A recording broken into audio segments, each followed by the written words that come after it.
we can get started. So welcome everyone. Thank you all for being here. I'd like to call our regular meeting of our Town Plan and Zoning Commission to order. It's Monday, December 6th at 6:33 p.m. Welcome everyone. My name is Rob Klee. I'm the chair of our Woodbridge Town Plan and Zoning Commission. It's nice to have a full house of members here tonight. I see Larry Greenberg, Yoni Zamir, Paul Schatz, Andrew Skolnick, Jeff Kennedy, Kathy Hunter, and our newest member, welcome Susan Cassidy. Nice to have you aboard. As always, we're ably supported by Chris Sullivan, who's our town land use analyst and zoning enforcement officer, and Pua Ford is somewhere in the background helping us with the WebEx and logistics. And I do note that from the beginning that we are operating under the auspices of whichever governor's executive order is currently in effect, and the town's general efforts to prevent the spread of the coronavirus. So we're going to be on WebEx today. And I thank everyone in advance for your patience with the technology and ask you to mute yourself if you haven't done so already, unless you are speaking. So our agenda tonight has already been posted to the town website. We don't have any new business tonight, so we can actually, Chris, that's true. We didn't get any new business in. Nothing came in. Great. So we can go directly to our work session. And I do want to make sure we get to a few of the items before we lose Kathy and potentially others.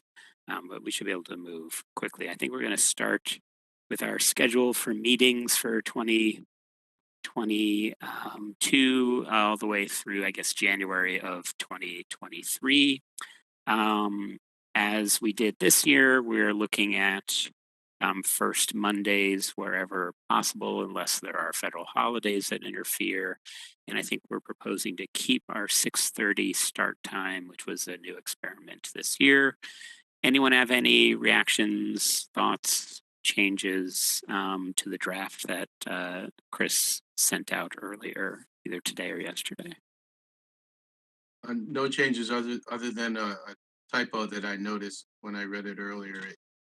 In terms of the time, it said something like 76:30 o'clock. Yes. So you only partially copied and replaced.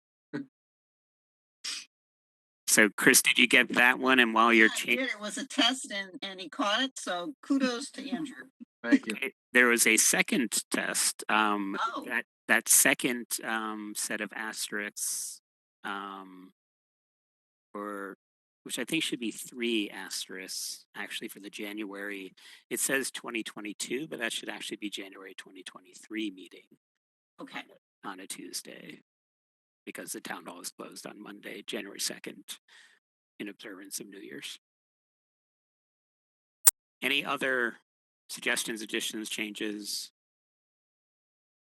I'm seeing none. So Chris, it looks like other than those 2 little fixes, we should be in good shape for our scheduled meetings for next year. Okay, thank you so much. So the next item that we had was a discussion of budget. And Chris, this is, if I'm correct, something we had discussed briefly, I guess a few weeks ago. This is sort of budget season, and a question to our TBZ members is, should we ask for budget to enlist the support of planners and outside consultants as we're to help us sort of further our work? Chris, is there any more detail you wanted to sort of offer there? Or? I think there's 2 things that we need to look at. One is kind of going through the regulations and addressing things that we may have missed when we adopted them in 2019 in terms of there's some tables that are missing and other things like that. And I think that needs to be done. And then you also have to start looking at updating your town plan of conservation and development, because that's due in 2025. And the idea would be to put a request into the budget making process for some funds. So we currently don't have any funds for. You used to have a line item in there and then it got zeroed out. Is this something we should Rob, how did we pay for the expenditures of Glenn Chalder and our attorney? Was that budgeted through a different department? Chris, you should correct me, but I believe that went through the Board of Selectmen. And, It did go through the Board of Selectmen. It did not come out of the commission's budget. yeah.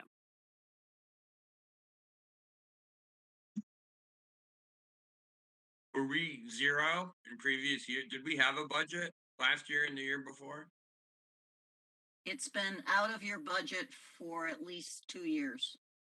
When we were going through the 2019 big rewrite, what was the budget for that? When Leslie was in, there was a budget there, but then it disappeared. Yeah, and I wasn't on at the time. Do you have a sense of how large of a It was 10,000, I believe. is that the ballpark number that we might think about putting forward?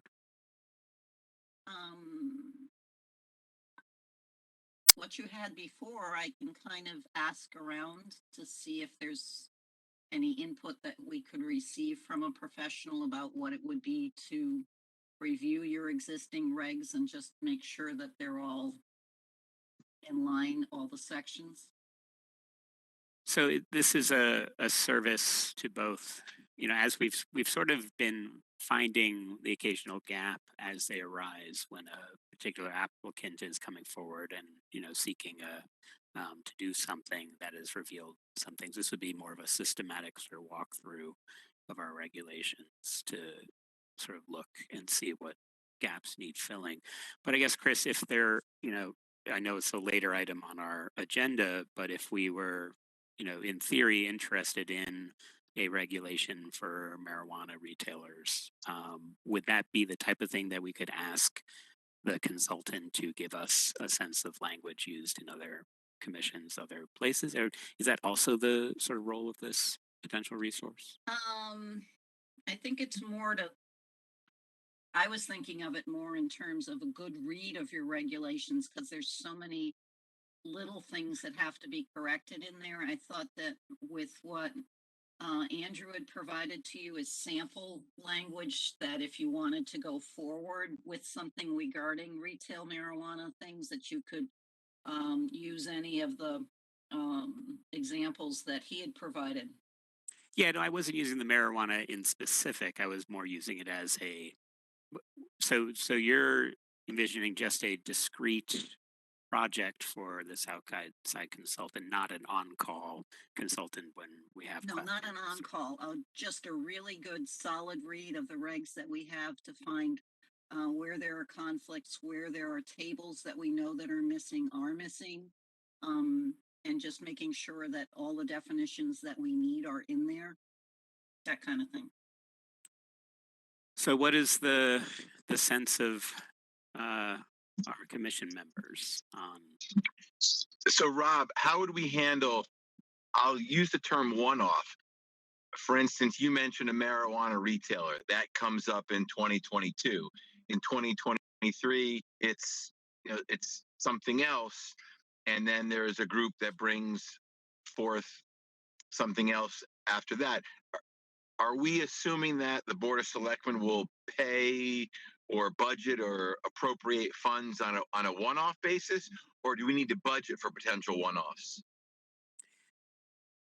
Yeah, Paul, great question. And I think, at least from Chris's suggestion, this wouldn't actually cover any of that. There would be no budget for, we would be, kind of on our own to look at, using the marijuana one as an example, we wouldn't actually hire outside for support in the crafting of that type of change to our regulation, which I think is actually unfortunate if that's not an option, because there is some value in having a profession. We are all lay people on a volunteer board, and sometimes it's nice to have someone who's more expert in the crafting of zoning regs in support. But Chris was actually raising just the discrete. We have our book of regulations, which is just outside my reach on the other table over there, that has some issues that we've been sort of highlighting and flagging kind of as we go along. And this would be a one single project to say, to get someone to give a thorough reread, review, and not just us highlighting issues as they come up from an applicant, but to actually be systematic about it and do it proactively and help our current body of regulations to read more coherently, not have missing references, missing tables, etc. But and so that would be a discrete project with a discrete dollar value that I guess Chris can, figure out what that is. I'm wondering, Chris, is there an additional budget for the inevitable things that come up in the course of our our our working that are beyond our abilities to craft language, or we would like to have a professional sort of check on things that we're crafting? Has that happened in Woodbridge before? Again, I don't know our history here. Is that possible? There was a budget line item for like use of an engineer or something like that, but nothing that was specifically for a planner. When I first started in 2020, we did have a planner, and then that got phased out. So since like 2022, there has been no planning position. I think you have your 2010 instead of 2022, or 2010 and 2012. When I started I started in 2000. Okay. Oh, so And when I started way back when, there was a planner, Sam Spielvogel, and then Yeah. he retired, and then they never put anybody else in his position. And quite honestly, occasionally they would hire somebody to assist them, but it was always for a specific thing, like the town plan of conservation and development. So it was a specific line item budget. It wasn't continuing all the time. so I personally think, since we don't have a on staff town planner, I think there would be value in having the ability to call upon, like we call upon engineering service, to call upon planning services as needed. Now, there could be additional sort of budget earmarked for specific projects. The review of our existing regulations is one. The assisting us in the plan of conservation development, that would be a specific task where we would hire help to do that. But I still think there would be value in having someone to help us in that crafting of language for the things that are inevitably going to come up. So, Chris, I don't know what decision we actually need to make tonight. Maybe this is just to get us more information. I also don't know, where are we in the budgeting process? We have to submit a budget by the end of the year, end of December. So if you were going to give me a number, I'd have to pop it in now. And then in January, they would have the budget hearings, and then it would be helpful if somebody from the commission attended that hearing to help answer any questions about why that person was needed. So clearly So they're trying, in an the average message year, that we've Chris, gotten is to try to keep our budgets as low as we can. in an average year, Chris, how much expenditure has the Planning and Zoning Commission had, other than the years of the big project of rewriting the regulations? What does any given year look like? Hold on.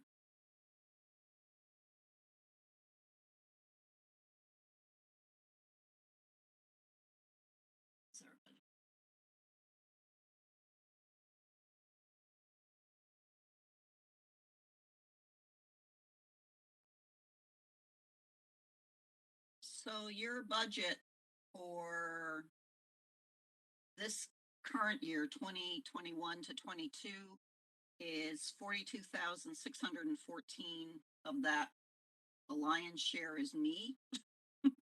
And then there's a $1,500 line item in there for engineering.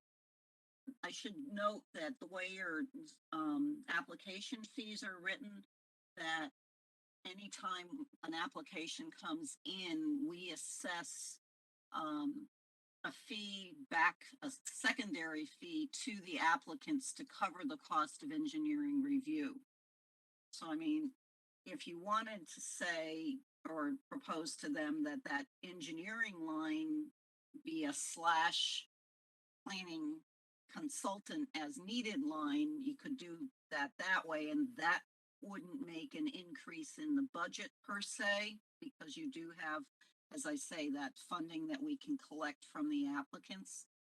And then have a separate line item for when you're proposing to actually engage in a specific project, like, you know, a review of the zoning regs or the town plan.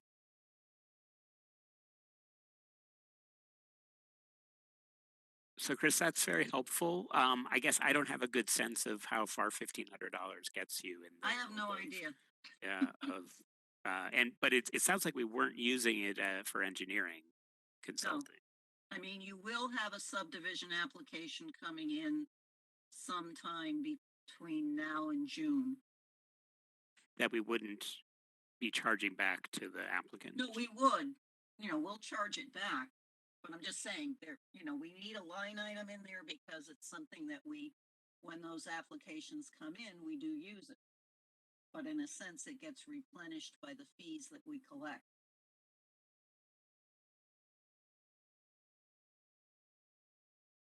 Could I ask a question? Sure, please, Susan. So I think, Chris, you said that we had a budget and then a few years back it was zeroed out. Do we know why it was zeroed out? What was the philosophy, the theory behind zeroing that out rather than running it forward?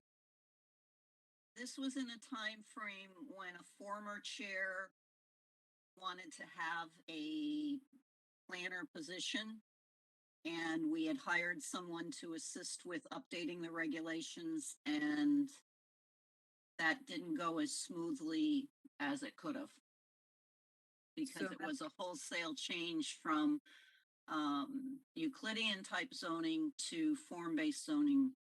And so what we have right now in our zoning regulations is kind of a mix of those two types of regulations.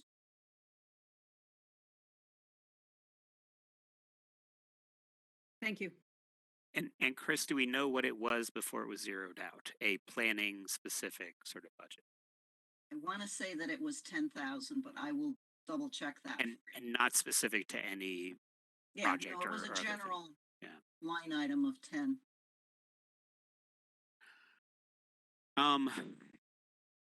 Anyone have I don't want to belabor this, but first of all, just to get a sense of the commission, do we want to have at a minimum the ability to either transfer or add a, you know, engineer / consulting, to have some line item now in our budget that could Yes.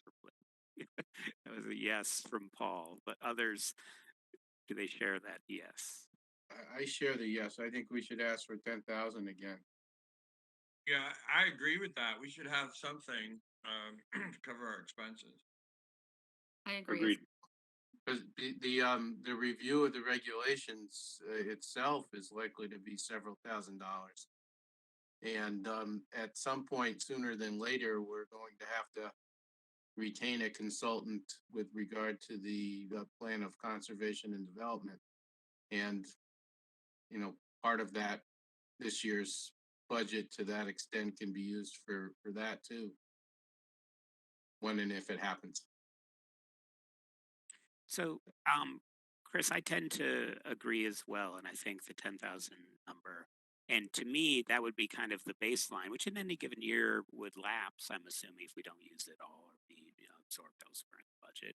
But in some years, that might be the start of getting the consultant on board for either the overall rewrite or the plan of conservation development, and may need to be supplemented by additional funds beyond that $10,000 level.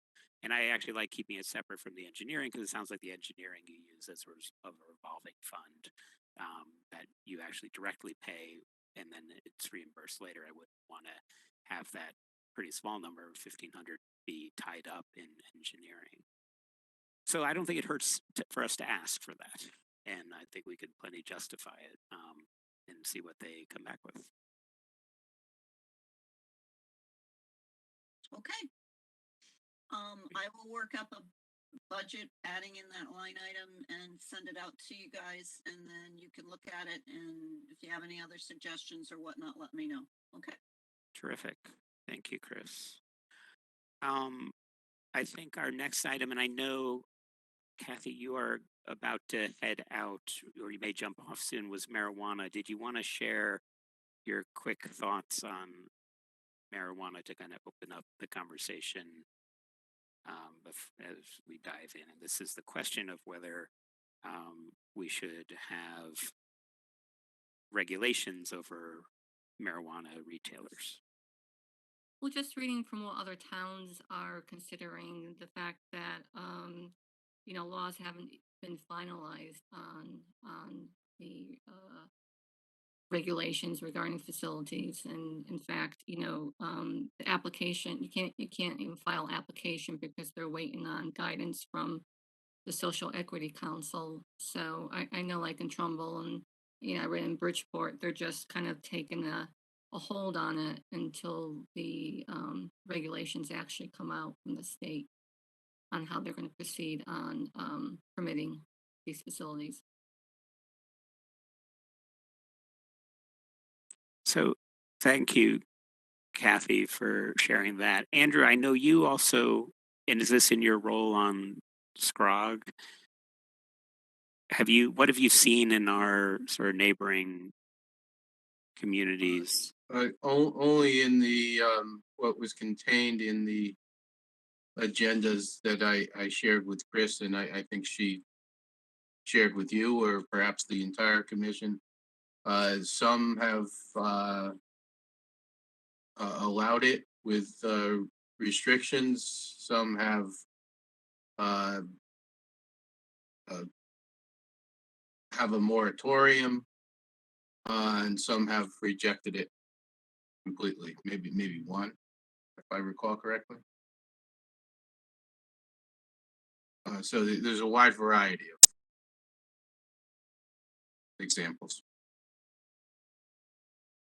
But I know no more than what's in the text of what I shared, because that's not really our, it's not our job to do anything other than assess whether there is an intermunicipal negative impact. And so far in that review, you've ended up, or how have you ended up We've ended up, in all the different directions that all these towns are taking? Has it caused any each of those proposals that were contained in those agendas passed that muster. They did not have a negative intermunicipal impact. Including the ones that were denying it, the ones that were allowing it, and the ones that it didn't. It wasn't felt to have any impact across town lines. But again, we didn't get to the merits of whether the particular town had the right idea or not. And Chris, I know this came up because you've been having at least some informal inquiries from. That is potential correct. retailers. We've had at least 3 people that have contacted me about whether or not it would be an allowed use. And at this point, I've said our regs are silent on it as a use, absent it being a retail use.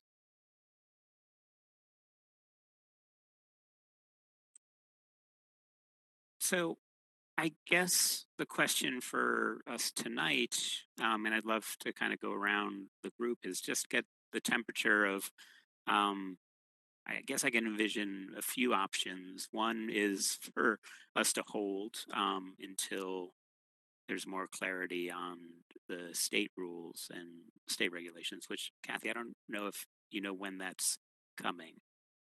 No, I don't. I thought it would be out by now, but it seems like they're waiting for guidance from the Social Equity Council. So I'm not sure how long that would take. So there's an option of waiting until we have more clarity from the state. There is, I guess, Chris, the option for waiting until we actually have a request from from a marijuana retailer. Because right now our regulations are silent, which means that it's not allowed. Is that correct? We only list retail and we don't get into the specifics other than like with liquor stores or adult stores where certain uses can go. So because we allow retail, they would say you allow retail, so we are They retail. could say that we allow retail and that we're not earmarking it as a separate type of retail, that we may have some concerns about where it might be located or not. So that then leads to we can pause to see where the state is going, and I guess another option is for us to see if we are interested in having marijuana in, let's just use a similar category of liquor retail, which we've recently, I think we recently amended and now have our first nice local wine store in Woodbridge, which is a nice addition. I think this month was their grand opening. Is that? I could be wrong. So that's an option to. I gotta sign off. Right. Thank you, Kathy. Um, so that is one option, is to craft regulations, you know, for marijuana retailers similar to that of, I guess there's a few. We can either treat them as general retail and there are the rules about retail. There's option 2 is to regulate them like we do liquor stores. And option 3 would be to implement some, Andrew, it's the moratoriums or the prohibitions, whatever some towns have done, right? As I'm reading back, for example, Orange was just going to apparently circulate 3 different petitions. One prohibiting the use, one allowing the use via special permit in 2 of their districts, and a third enacting a moratorium. I don't know what the results of those petitions were. That's all that they had proposed to the Regional Planning Commission. And when you say petition, was that a? Your guess is as good as mine. I imagine those were petitions that were going to be circulated to the public, and you could endorse one of the 3. I really don't know. There's not currently a member seated from the town of Orange to explain what they meant. Okay. Reactions and thoughts from the commission. Any preferences from our members?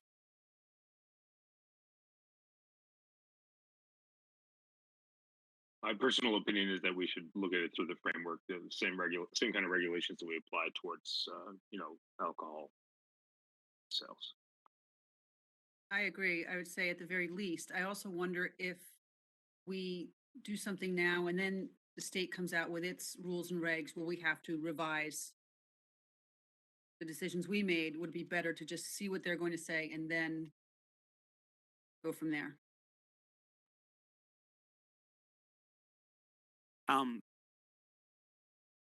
Other voices, other reactions. Rob, I agree with that approach.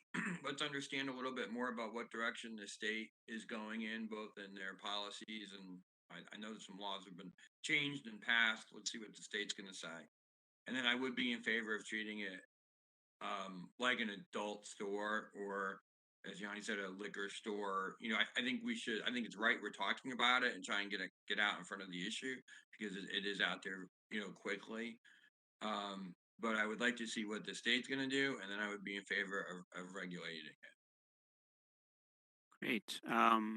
Paul, What regulations were applicable to the smoke and vape shop on Litchfield Turnpike? Was that just general retail, Chris, or That was were there general specific retail. regulations applicable to that? General retail. I see much of a difference between that and a potential marijuana retail, but I understand the uncertainty about what the state might mandate. So, and Andrew, and I do want to hear from Paul and Larry as well. But interesting question. I first of all didn't know there was one, a smoke and vape shop. And have other, as a sort of, they're an age limited sort of adult product, have other communities imposed more than just normal retail on smoke and vape shops? Is that a gap that we should address if we're addressing smoke vape shops and or marijuana retailers? Because I could see that a smoke and vape shop could also then want to expand into marijuana depending on what the state rules are.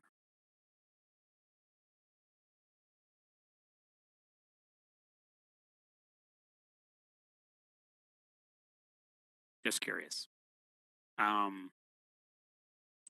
Paul or Larry? And I know, Paul, you were traveling, so it may be hard for you to chime in. I don't have anything else to add other than what's already been said. I'd be interested to learn more about what's going on with Smoke and Vape Shop and see where we go from there. Great. Larry, anything? I would take a slow approach to it and wait for the state regulations. Perhaps doing a 6-month moratorium, give us an opportunity to get our ducks in a row.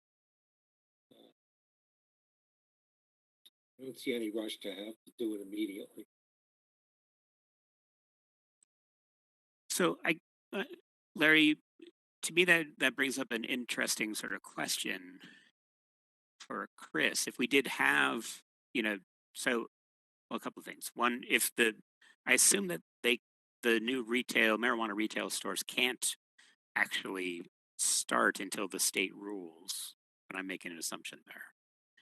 But once the state rules are in place, would we instantly have 3 requests at our doorstep asking to be treated like the smoke and vape shop, which was just treated like normal retail? So do we need, if we want to think about, and I happen to be in favor of the path of treating them similar to our liquor stores and finding a sort of reasonable sort of balance there.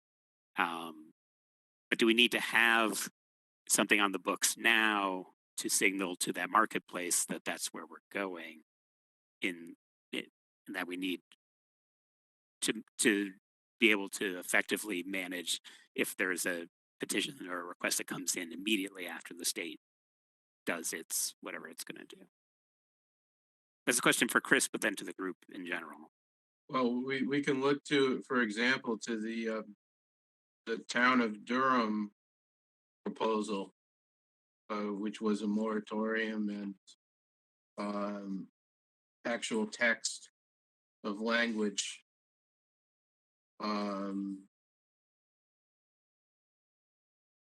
for that regulation. And if we, as somebody suggested, asked for the time being a moratorium of 6 months, that would give us time to work on the other issues simultaneously in terms of smoke and vape shops and the like.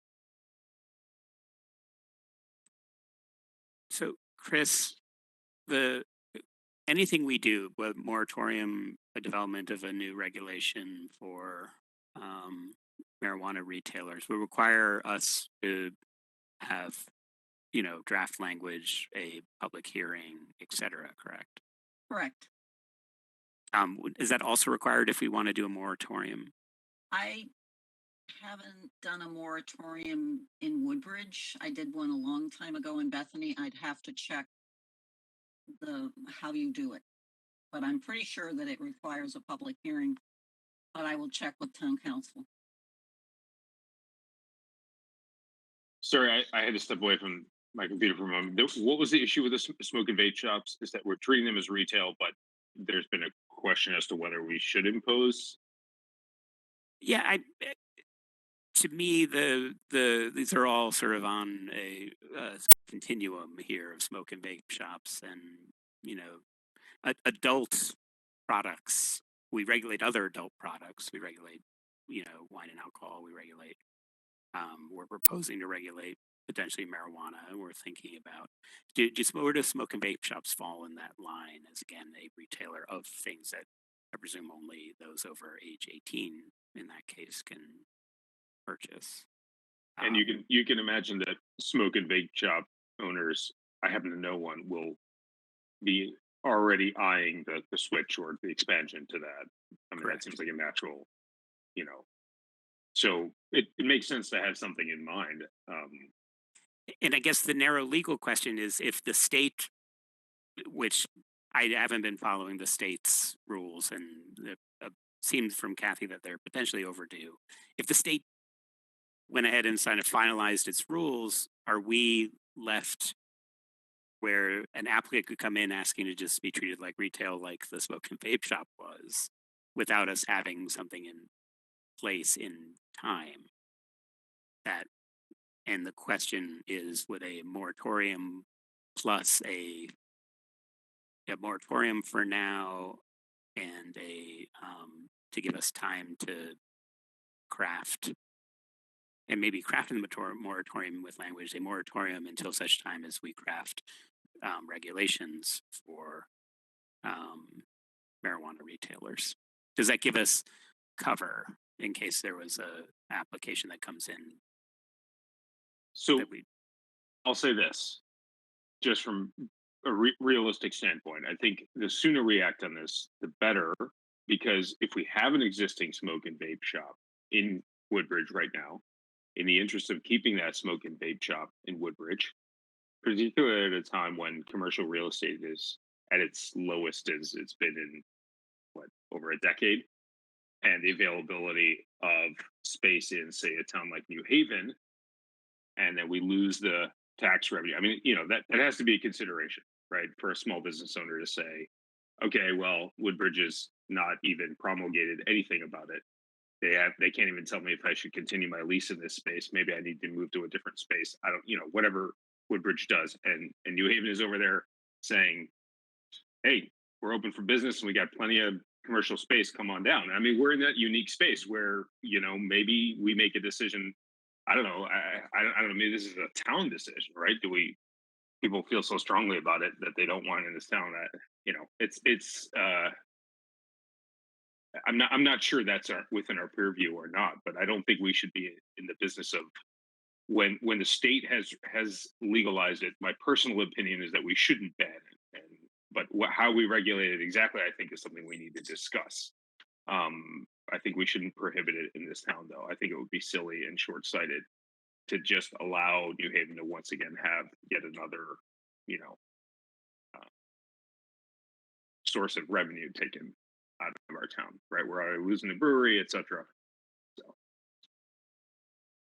that's my view of it. So I think we could get some clarity on when those the state regulations are finally going to be promulgated, and we should probably act sooner than later. I don't know that we can do anything about it tonight, right? But well, I guess the thing we could do tonight is schedule, for January a public hearing. I mean, we could decide that we want that on our agenda for January, the version of marijuana regulation similar to that of our wine and liquor. And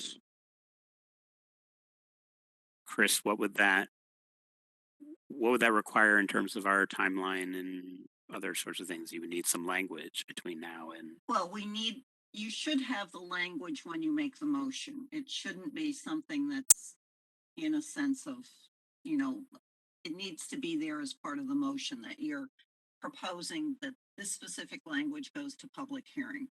So that's the first thing. I was just looking up online while you were all talking, and the one thing that I read, which I think I just sent you all a link to, says that by the end of 2022, the state may have its thing in place regarding the sale. So it looks like you've got a little bit of time. So, and then the other thing that I saw was that Cromwell was proposing a 1-year moratorium on its thing. So if you want, I can do a little bit more investigative checking to see what's out there, what timeframes we're looking at, and then just continue this on your agenda until January. It's up to you.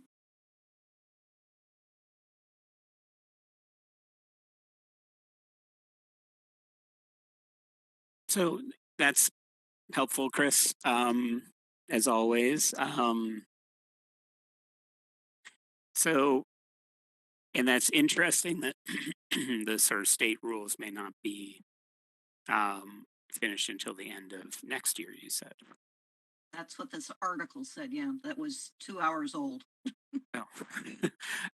So, but I still am a fan of us. I think this is an opportunity. I think the sense of this group is that it should be a yes but regulated, type of activity in town. So I'm in favor of getting this on our agenda for early in 2022. And does that mean that we take now time to do? I want to make sure we're all doing things that we're supposed to be doing and not doing things we're not supposed to be doing, but for us to do a little homework, and maybe Chris, to the extent that you do homework for us. And I don't know if you shared the resolutions that the other towns around us have done or not, because I don't think I saw that in my email, but having that all in our body of work where we can in January perhaps come back together with some language that in our work session we can kind of um, bat around a few options and then go forward from January towards public hearing on regulating it like alcohol. Does that sound reasonable enough for folks on the commission? I'm seeing some nods, which I will take as yes, and I'm not hearing any like, Yes. oh, don't do that. Thank you. Okay, Chris, is that enough guidance and help for you? I will do the best to get you some extra information, and we'll look forward to talking about it again in the January meeting. Great. Thank you for that. And now we're getting to our point in our meeting where, Andrew, it's your report out from our SCROG Regional Planning Committee. Yeah, so the meeting that was to be this Thursday was canceled because there were no applications submitted. The last meeting was, and I was there, was November 18th. And at that meeting, there were proposed zoning regulation amendments from West Haven, Hamden, and Beacon Falls. Beacon Falls not actually within the South Central Connecticut region, but is adjacent, immediately adjacent to it. So it borders Bethany. None of those proposals were found to have negative intermunicipal impacts, and specifically, City of West Haven had proposed amendments pertaining to a neighborhood business district and associated parking requirements. City itself was the applicant. Hamden was going to amend its regulations with respect to a certain manufacturing zone that it had created a few years ago. And Beacon Falls had to do with the keeping of poultry and livestock. again, none found to be negatively impacting other neighboring communities. So again, this month's meeting canceled. Next one likely to be in January. That's my report. Thank you, Andrew, as always, for serving and for going to those extra meetings. Appreciate it. Any questions for Andrew on the activities of SCROG? Hearing none. Chris, any further reports from our zoning enforcement officer in that role? I should just let you know that there should be a subdivision application coming in for the undeveloped property, which is behind the gas station on Litchfield Turnpike adjacent to the Merritt Parkway. This would be for the creation of a new road and a number of new lots, which to the best of my knowledge would all be developed with duplexes. So at some point in the near future, that'll be coming in. It's supposed to be being submitted to wetlands for this month's meeting. I anticipate that they're gonna work their way through wetlands first and then come to you. So sometime in the winter, you'll be getting that application. Great, thank you, Chris. And for those of us who've not been through a subdivision application, what is our, myself included, what is our role in that type of application? This is where you wear your planning hat rather than your zoning hat. So I have to make sure that you all have a copy of your subdivision regulations. A subdivision is the creation of 3 or more lots from a parcel of land. It does not typically under state statute require a public hearing, but the commission traditionally has always held a public hearing on it, finding that typically they are in the interest of the public. I can tell you that already there is a lot of interest in the community down there regarding that. So I would strongly recommend as a staff person that the commission continue that tradition and hold a public hearing. Typically, you will also send it off to your consulting engineer, sometimes a traffic consultant, because of the traffic issues, which I'm sure you're all well aware of that occur down in that area.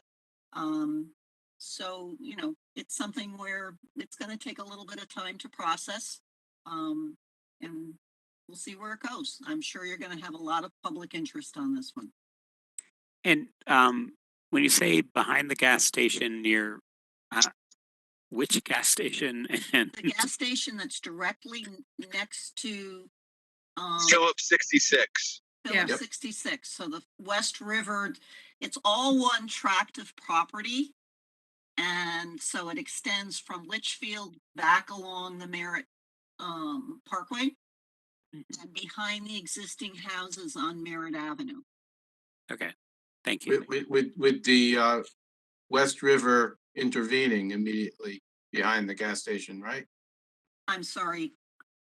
The river is right behind the gas station, isn't it? It is, yes. And So does this Chris, you include- just mentioned, go ahead, Andrew. No, I'm sorry. Does this include the bit that always surprises me when I look at the map that's actually on the other side of the parkway, on the south side of the parkway? No, Or it's solely on the north side and it's all in your T3D zone. So it's 4,000 square foot lots that can be developed for 2-family houses as of This is right. what you referred to it in the October 26th email you sent us about the parking issue that was raised. I may have. Well, I think that had to do with 2-family houses that were under construction already, and I think now completed on Merritt Avenue. Isn't that right, Chris? Correct. And now there will be 2 more under construction shortly that are hypothetically going to be accessed off of driveways, but when the subdivision comes in, they'll be proposing to access them off of the subdivision road. And that road will come off of Merritt Avenue, It would come off of Merritt Avenue, correct? probably on the other side of the river. Yes. Yeah. So it would all be coming over that one bridge, coming out to that one traffic light. Understood. Chris, and you mentioned a traffic study and or an engineer. So wouldn't this fall under the proposed budget that we would need to get some of the stuff done? This is where we would forward it out to consultants in those areas. We would get the cost of their services, and the applicants would have to ante up an additional fee to cover that cost. So they pay for the engineers regardless of whether it passes. It's Correct. the cost of doing business. Okay, I get it. Thank So you. whoever you decide is a consultant to hire. So for instance, when the over 55 development was done on Bradley Road, that went both to an engineer and also to a traffic consultant. And Chris, this is Rob. The $1,500 we have in our budget is to engage those It's folks. to engage them, and then But then money their gets ultimate, added in there Yeah. as needed. Yeah, but their ultimate overall cost of both those studies or it's any of those covered studies by that. Yes, is covered by the applicant through reimbursement. right. Great. Wetlands has a similar provision within its fee structure. No, that's real helpful. Okay, so that's coming in, something to look forward to in 2022. Correct. Anything else from with your zoning enforcement officer hat on? No, otherwise it's been pretty quiet that way. Good. Any other correspondence or other business before we get to minutes? We did get notice that they are going to be adding some antennas to the cell tower on 77 Pease Road. This is an existing cell tower. There's no additional tower that's going to get built. This would purely be adding antennas onto the existing tower. It falls under the siting council. Thank you for that notice. Anything else? That's it. Great. Any other business from commission Minutes. members other than minutes? Which there are a lot of minutes. There are. And so, Chris, how do you want to handle this? Because not everyone was. However you guys want to handle it. If you found some corrections and want to send them to me, just note that you have corrections unless they're substantive that you want to discuss, and then just go from there. So did Kathy send you her correction on the July 6th minutes? Yes, she did. Okay. So I had a question. sure, Jeff, go ahead. So, Chris, did we have I don't have the agenda in front of me. Did we have a January? Did you send out January minutes? No, I didn't give those to you. I couldn't find them. I have to find them again. So they were on the agenda, but you have to send them out still. Right. Got it. Okay. So for May 3rd, I'll say this. For the May 3rd minutes and the May 13th minutes, they looked okay to me, and I'm not suggesting any changes. It's possible somebody else could find something, but for May 3rd and May 13th, they looked okay to me. I have a very particular question on May 24. So regarding an applicant, Open Communities Trust LLC, you have in brackets after that OCA, which is the Open Communities Alliance, correct? I'm sorry, I'm just going to my May 24th. And do you remember what page that was on the May 24th? I don't, but it's just called the Open Communities Trust LLC as an applicant, and afterwards in brackets, it's OCA, which I'm just assuming is the Open Communities Alliance. Yes. So it's essentially the same, right, Chris? So, Chris, I question you use the abbreviation OCA for the Open Communities Trust. Was that the only? I'm trying to remember. Was that the only time we used that abbreviation? I don't think that's very material, but it just is noteworthy that that is Open Communities Alliance. is the Open Communities Trust LLC.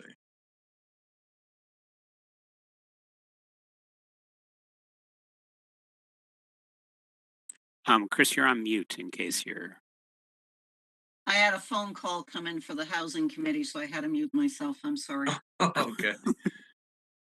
So maybe, Jeff, we can go back to the May 24th.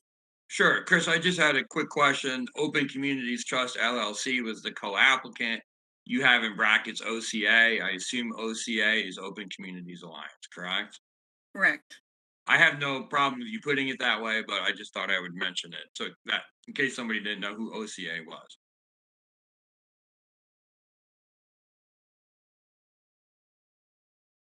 I can insert Open Community Alliance. That's not a problem. Yeah, it's kind of picky, but anyway, just one thing. That was it. And on June 7, you mentioned on page 3 on the June 7 minutes, you just mentioned that there were some attachments, but they actually weren't included in the minutes. So That's because it's 13 pages of the motion that you made. So when they get filed, they'll be attached to what you gets filed. So that was the actual motion that got attached to the minutes, correct? That was yes, it was all the documentation that you went through, as well as the motion themselves. So that would be available publicly to anybody wanting to see the minutes for June 7, correct? When they get filed, yes. Understood. Okay, that's as simple as that. That was the only question I had for June 7. So summing up, I've read May 3rd, May 13th, May 24, and June 7, and I would move as a group to accept those minutes. If I can get a second, we could at least get those completed. I've not read more recent minutes than those. Second. So moved and seconded for the May 3rd, May 13th, May 24th, and June 7th. Yes. Right. Yeah. Moved and seconded. Any further discussion? All in favor of approving those minutes, say aye. Aye. Aye. Any opposed? And any abstentions? I wasn't in any of those meetings. That's fine. You can go ahead and abstain if you'd like. Abstain. So, And I'm going to abstain to the May 3rd and the May 13th. okay. So, Chris, do you have all of that? Yeah, and can I just confirm who seconded it, the motion? Paul. Thank you. Welcome. Okay. And I guess, would anyone, I'm happy to move the other more recent ones, but if others need time to catch up, we can kick them over to the next meeting if we have to. And also, we haven't gotten the copy of the January one, correct? Right. Would anyone join me if I made a motion on July, August, September, and October? I would like to kick those over to the next meeting because I haven't had a chance to review them. Okay, we'll kick them over. But Okay. thank you for the review of that block at least. Sorry, I might have lost my window where I could see all you guys. It's come back. Anything further tonight? Hearing none and seeing none, a motion to adjourn. So moved. Thank you, Paul. I'll second that. All in favor, say aye. Aye. Aye. Adjourn.